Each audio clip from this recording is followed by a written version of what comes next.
Ukraine रूस युद्ध पिछले 2.5 साल से ज़्यादा समय से चल रहा है और इसने यूक्रेन को कई तरीके से प्रभावित किया है। हमारे साथ एक भारतीय हैं, राजीव गुप्ता, जो 36 साल से यहाँ यूक्रेन में रह रहे हैं, कीव में रह रहे हैं और 30 साल से बिजनेस में हैं और आप फार्मास्यूटिकल्स सेक्टर में काम करते हैं। तो आपसे हम ये जानना चाहते हैं कि एक भारतीय के तौर पे आपने यहाँ रहना क्यों मुनासिब समझा और कैसे अपने बिजनेस को आगे बढ़ाया। इसके बाद हम आएंगे इस बात पर कि कैसे युद्ध ने इस पर इम्पैक्ट डाला है। यहाँ तो मैं पढ़ने के लिए आया था 1988 में जी। तो जब पढ़ाई की तो उसके बाद देखा कि यहाँ बिजनेस का स्कोप है फार्मास्यूटिकल का। फार्मास्यूटिकल डिस्ट्रीब्यूशन स्टार्ट किया इंडिया से लाके, वो सक्सेसफुल रहा। तो उसके बाद फिर हमने डिसाइड किया कि मार्केटिंग और मैन्युफैक्चरिंग भी स्टार्ट की जाए। तो हम लोगों के 2 प्लांट इंडिया में हैं। एक हमारा प्लांट है, सिटी है सुमी, वो 23 किलोमीटर है रशियन बॉर्डर से उधर। तो सुमी में प्लांट है। हाँ, सुमी में प्लांट है हमारा। तो जब युद्ध यहाँ पे शुरू हुआ फरवरी 2022 में, तो उसके बाद किस तरह से उसने असर डाला बिजनेस पे, आपके मेंटल हेल्थ पे, ओवरऑल जो भी आपने उसके बाद अनुभव किया? देखिए, युद्ध से कॉर्टिजोल एक तो थोड़ा फियर फैक्टर तो आता ही है, मगर जब इतना दिन तक युद्ध चलता रहता है तो काफ़ी चीज़ें प्रिडिक्टेबल हो जाती हैं और आपको पता होता है कि कैसे कॉशंस लेने हैं। प्लांट तो हमारा आज भी रनिंग है। सुमी अभी एट प्रेजेंट एपिसेंटर है वॉर का, वहीं से अभी यूक्रेन ने रशिया पे अटैक किया है, बट स्टिल प्लांट तो काम कर रहा है। हम लोगों ने इवन सुमी ऑक्युपाइड था तब भी हमारा प्लांट सिर्फ 8 दिन के लिए बंद रहा। 24 फरवरी 2022 में जब हमारा ये युद्ध स्टार्ट हुआ, उससे लेके 5 या 6 मार्च तक सिर्फ हम लोगों ने बंद रखा। उसके बाद ऑपरेशन चालू है। तो इसका मतलब एक चीज़ जो मैं बोलना चाहता हूँ, यहाँ के जो लोग हैं बहुत बहादुर हैं। मैं थोड़ा डर रहा था कि नहीं प्लांट नहीं चलाया जाए, मगर लोगों ने बोला नहीं, हम प्लांट तो चलाएंगे। लेकिन जब कीव के बाहर तक रूसी सेना पहुंच गई थी, उस समय क्या आपको लगा कि रहना चाहिए, निकल जाना चाहिए? जब फरवरी मार्च 2022 में इस तरह की हालत पैदा हुई थी, तब क्या हुआ था? आपको किस तरह का अनुभव हुआ था? मेरा जो एक एक्सपीरियंस है ये है कि जब तक ऑक्यूपेशन नहीं होता है तब तक तो रहा जा सकता है, जैसे आज की सिचुएशन है। मगर जब आपको एक्सपेक्टेड है कि ऑक्यूपेशन होगा, उसमें वॉर क्राइम काफ़ी होते हैं। कहने वाली बात है कि रूल्स चलते हैं वर्ल्ड के कि वॉर क्राइम नहीं हो, बट खासतौर पे जब बूचा वगैरह में जब हुआ तो फिर उस टाइम मैं भी निकला था थोड़े दिन के लिए, मैं भी कंट्री से बाहर गया था, but it was a force majeure. हमारे एम्बेसडर ने मेरे को पर्सनली फ़ोन करके बोला था कि आप निकलिए यहाँ से। Then I decided to stay at Moldova for I was there for 2 months almost.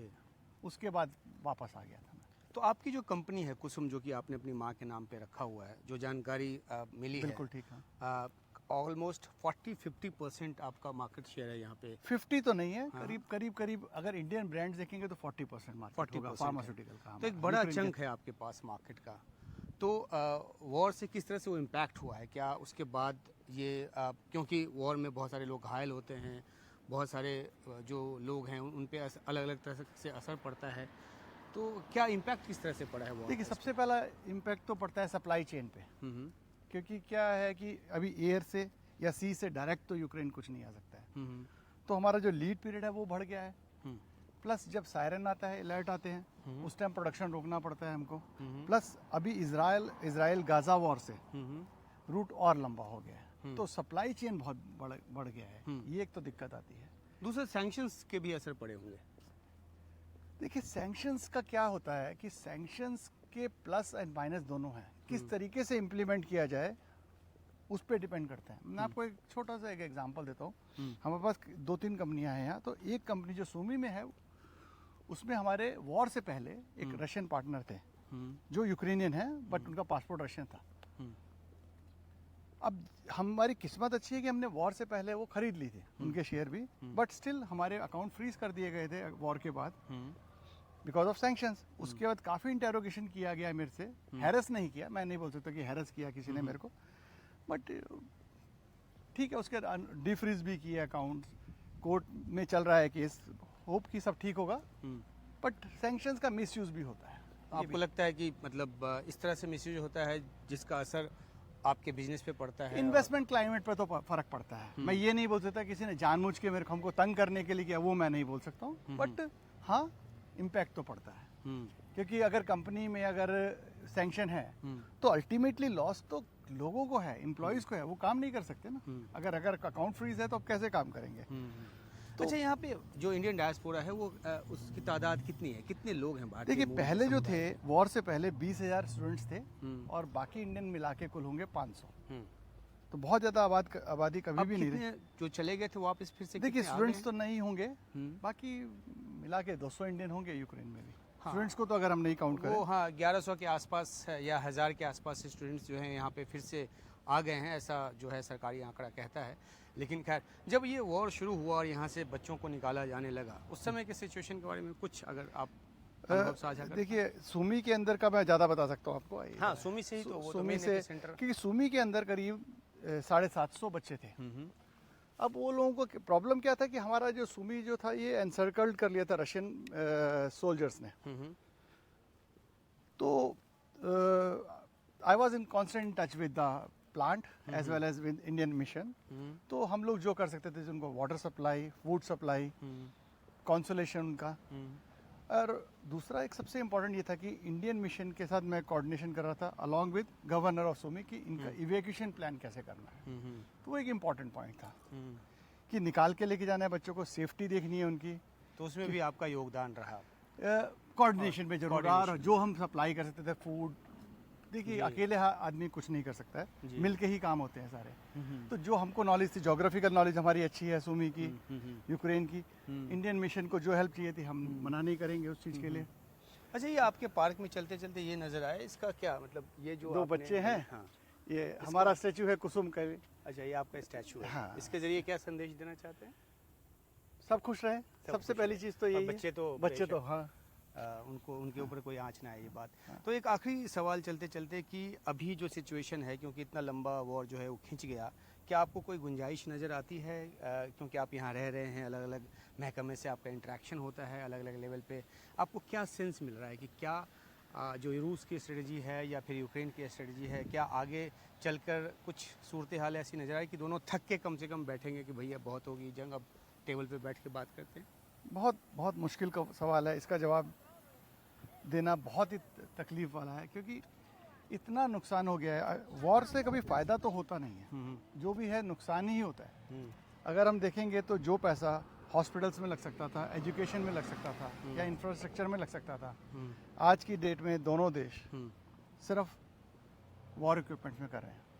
अगर यूक्रेन की बात करेंगे, ये तो अपना बॉर्डर बचाने वाली बात है। देखिए अपनी कंट्री को बचाने के लिए तो आदमी करेगा, यूक्रेन ने तो अटैक नहीं किया। नहीं, अब तो कुर्स्क में घुसे हुए हैं। मगर अब तो वो एक अलग चीज़ है। अब देखिए अपने को वो भी एक हो सकता है डील का पार्ट हो कि भाई अपने देश का जो हिस्सा कब्जा किया गया उसको वापस लेने के लिए। बट ये नहीं बोल सकते कि अब जैसे रूस का तर्क क्या था कि भाषा का इशू है।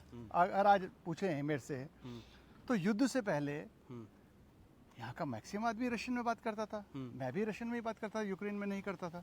बट युद्ध होने के बाद यहाँ के लोग रिटेलिएशन में यूक्रेनियन बोलना शुरू किया जाता। अच्छा, ऐसा नहीं था कि कोई रशियन बोलने पे कोई किसी को कहता नहीं तुम ये भाषा में बात मत करो, जो कि रशियन सरकार बोलती है कि यहाँ पर बहुत ज़्यादा नेसिफिकेशन। मैं 36 साल से इधर हूँ, मैंने कभी नहीं देखा किसी ने मेरे से मिसबिहेव किया हो। यहाँ के लोग बहुत शांत किस्म के हैं, मेहनती हैं, ईमानदार हैं। अच्छा, अभी जो 2022 में जब मैं यहाँ पे आया था अप्रैल के महीने में, तब तो एयर सायरन जो है उसकी जो बारंबारता है वो बहुत ज़्यादा थी। इस बार अपेक्षाकृत शांत लगता है, क्या अनुभव कहता है आप? नहीं, अभी तो बहुत ज़्यादा बढ़ गया है। कोर्स के बाद तो काफ़ी ज़्यादा बढ़ गया है। कल से लेके आप बात कर रहे हैं कीव की, कीव में एंटी मिसाइल सिस्टम्स काफ़ी लगे। एयर डिफेंस बहुत अगर आप देखेंगे ओवरऑल तो सुमी में लास्ट वीक में मैं गया था उधर, तो 7 दिन में 21 घंटे थे जब वो सायरन नहीं था। अच्छा, बाकी टाइम पे सायरन था। अगर आप कल से देखिए आज तक देखेंगे तो ऑलरेडी 70 ड्रोन आ चुके हैं, और कीव के आसपास भी जो एंट्री करने के लिए ट्राई करते रहते हैं करीब 25 ड्रोन्स होंगे। तो ऐसा नहीं कि वॉर कम हो गया है, ये होता है कि सुर्खियों से कम हो गया है। अच्छा, हाँ ये भी बात है। और दूसरा स्कीम में थोड़ा अलार्म का बजता है क्योंकि because of anti missile systems, but otherwise तो है ठीक है। तो देखते हैं कि कब तक शांति यहाँ पे लौटती है और आप यहाँ पे 36 साल से जमे हैं।